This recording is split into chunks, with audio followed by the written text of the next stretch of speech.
This morning in our series, Life Lessons, a realistic look at the journey to success. Jim Vandehei has had a successful career working as a reporter before co-founding the political site Politico. He now serves as the co-founder and CEO of media company Axios. Jim's new book, Just the Good Stuff, No BS Secrets to Success, no matter what life throws at you, is a guide to navigating the world and the workplace. Jim, good morning to you. Good morning. Thanks for having me. Jim, Absolutely. I associate seeing Jim's face with being up early in the morning, talking about the most pressing political issues of the day. It's hard to believe now, when, just thinking of that version of Jim, that you struggled in school, that you had trouble growing up. How did all these life lessons prepare you, basically, to become the man that you are today? Yeah, I mean, a big part of the book is me, setting it up a lot, making fun of myself, but talking about, listen, when I was in high school, when I was in college, I graduated in the bottom third of my high school class. They had to make up an award at our graduation ceremony called the Campus Ministry Award, just so I wasn't left out. And little did they know I got it, because that was the one way to volunteer where I could sneak out and have a cigarette and still get back into school. My guidance counselor said, you can't go to college. I struggled in college, had a 1.491 grade point average one semester before I found journalism and before I found politics. And then little by little, I had success. And with the book, I really hope that there's a Jim out there that picks up this book and is able to basically benefit from all the wisdom and all the goodness that I've been able to benefit from. Basically, so I'm a journalist. I was able to write down all these lessons. Hopefully, I was humble enough to realize I was screwing a lot of stuff up along the way.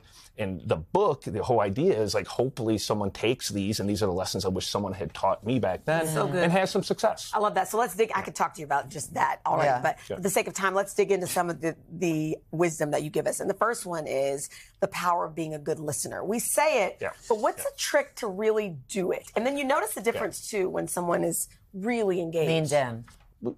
First off, we're all basically terrible listeners. Very few people are good listeners, because when someone's talking, we're thinking, I want to impress them with some brilliant thought, or I'm going to drop some Harvard word I just learned on them. Or you want to just kind of vomit a bunch of words, hoping they don't realize you don't know what you're talking about. And the gift of listening, and I really learned this from Mike Allen, my co-founder, is just to put down your phone, shut down your computer, lock in and listen. And people will tell you way more than they realize if you watch their tics, if you listen to their words, if you watch their reaction. So I'll get done with a meeting with Mike that I was in, and I'll say, what really happened in there? He'll have 10 observations that nobody else picked up, and all of them are insightful, and all of them you can put to use. That's good. And sometimes people get overwhelmed by trying to do something, and your dad taught you a really important lesson, which I think a lot of us try to implement. Don't go for the whole thing. Small joys each day, small wins. So how do you implement that, though? Yeah, listen, the older I get, the more I realize, life's not always great. There are dark moments or hard moments. Bad things happen to really good people. One of the things I've tried to do is write down in my notes function on my phone every day nice things people do for me, or lessons that I learned. And then on those dark days, you can go back and look that life is basically more good than bad. But you really need something to anchor yourself to. And the other thing is to share those good things. If someone does something nice for you, often we'll feel it, we'll think it, but we don't express it. And I try to do that with my kids in particular. Say, man, I'm really proud of you, the grit or the love or the grace or whatever that you just showed. And it probably makes their day.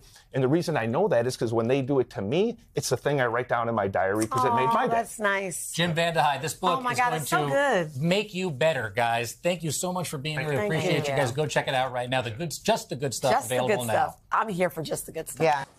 Hey, thanks for watching. Don't miss the Today Show every weekday at 11 a.m. Eastern, 8 Pacific on our streaming channel, Today All Day. To watch, head to today.com/allday or click the link right here.